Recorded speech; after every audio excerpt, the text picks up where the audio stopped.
Southern states were desperate to rebuild their devastated economy after the Civil War, and North Carolina found magic in a golden leaf. Yeah, for more than a century, tobacco was the driver of the state's economy. But as you'll see in this evening's Buckley Report, that may soon be going away. There is a certain romanticism about tobacco in these parts. The leaf that turns gold when cured, and for more than a century turned into gold at auction. North Carolina was known as the tobacco state, and also, we depended on tobacco for that stable income to get us through.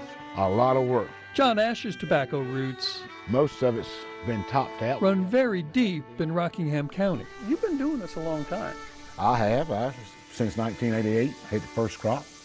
How many generations? 4 generations. But it's not like it was when he was a kid in the 1960s and 70s. Every other house, or every third house, had a connection with tobacco. You know, they may have had 2 acres, may have had 4 acres. It wasn't any big operations. But, everybody was dependent on tobacco in one form, fashion, or another. Back then, it was a family affair. I mean, it was nothing for somebody to have 4 or 5 acres and work in Greensboro or work in Reevesville, and the whole family done it. I think back to my youth, and it would be me and my cousins and a few other family members harvesting tobacco and putting it in the barn, and there was a lot of camaraderie. But what was once a family operation is now farmed out, so to speak, when it comes to labor. It cost John Ash nearly $25 an hour for each of the 10 people who works his 114 acres of tobacco. Still, it remains the essential crop. I've always heard that phrase, I grow tobacco so I can afford to grow everything else. Oh, absolutely. Absolutely.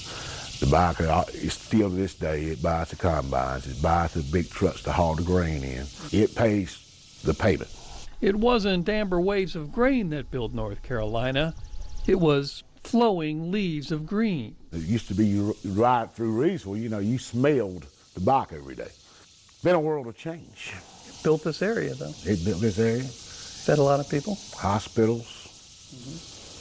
I don't know where North Carolina would have been without tobacco. And to a large degree, built major universities. Reynolds tobacco money brought Wake Forest to Winston-Salem. And Washington Duke, who began American Tobacco, and later his son Buck, used their millions to make Duke what it is today. Tobacco production peaked in the state in 1951 at nearly £1 billion. And the cigarette industry peaked a decade later when nearly half of all adults smoked.